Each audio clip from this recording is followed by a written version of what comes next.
Hello, beautiful humans. How are you doing today? I'm going to apologize really quickly about the audio quality of this video and the video quality of this video. I ran out of the house this morning. I forgot to drop something off at my boyfriend's job for him on Monday, and it's Wednesday. I'm a shit girlfriend. It's okay. I'm also in a parking lot at a gas station, and I'm like super paranoid. That you don't give a shit about that.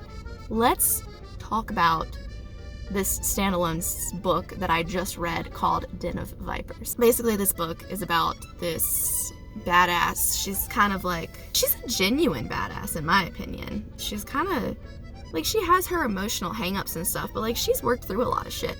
And she's come out stronger for it. Basically, she gets sold to the mobsters that run this city, like one group of the mobsters that run this city. She gets sold to them by her shit father to pay off some of his debts to these people.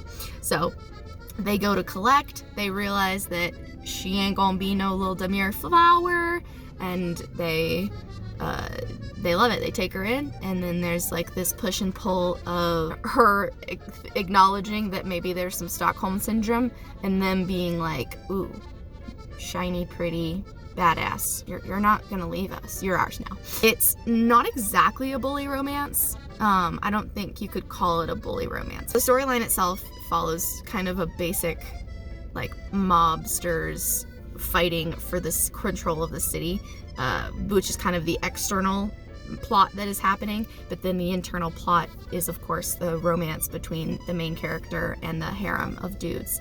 I love these characters. Roxy, I love her. She's different to like the normal badass MCs because I feel like she's not just physically a badass, emotionally she's also kind of a badass because she has a lot of physical abuse from her childhood, and she has like taken ownership of that. There's so many moments in this book where the author utilizes like real world themes of trauma and like growth from that trauma. But I loved that part of this book, which made it more than just, you know, the light surface level of, you know, the reverse harem romance. But don't get me wrong now, there was a lot of sex. Like a lot. And it was definitely more rough, I would say. You kind of got different rough dynamics from each of the characters. Even Diesel, who is this character who's supposed to be kind of crazy, kind of mad, and he likes torture and like pain and blood, and there is some sex scenes that are like, oh, that was intense. But the rest of the guys, like even their rough scenes aren't really that rough. There's no time in the sex scenes was I like uncomfortable, but I mean, who knows, that could say more about me than it says about the book. I never read a standalone, and I just really enjoyed getting to experience the entire crux of a story in just one sitting. Sometimes that is nice. That's very nice to do.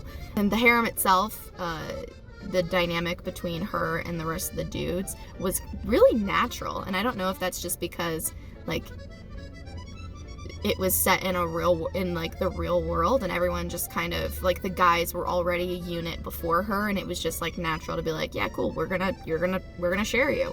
But it was never weird. I don't know. I don't really have anything constructive to say about this book. I just really, really enjoyed it on a like emotionally engaging storyline, and then also like the surface level enjoyment of just sexy reverse harems. Yeah, like 5 stars. I would read this again. I really loved the characters that much, and then all those little blurbs of like real world themes of, you know, like trauma, abuse, acceptance, self-love and self-growth and stuff were just really beautifully woven into such a sexy story. Have you guys read this book, Den of Vipers by K.A. Knight?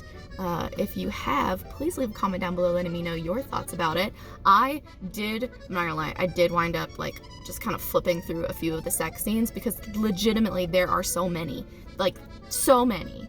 And if you're just in the mood for that, then you've got plenty of material to choose from within one book, because there is a different dynamic between Roxy and then each of the guys. Go read this book if you haven't. I think if you enjoy if you're in the mood for like a real world reverse harem mobster type story, then you'll really get into this.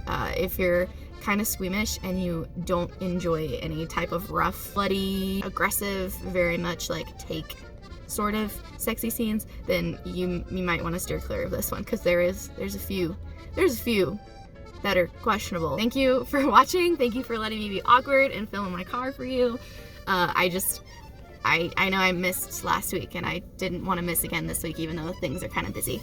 I hope you guys are doing well. I'm working on a really fun book recommendations video, and I hope you guys are gonna like it. And I'm also working on some new like writer type videos. One's gonna be like what Tumblr can teach you about being a better writer, and then also doing like a little short skit character prompt, or like just writing prompt type of short. I don't know. They just sounded like fun, and I hope you guys will enjoy them. I look forward to hearing your feedback, and I will see you guys in the next one. Bye!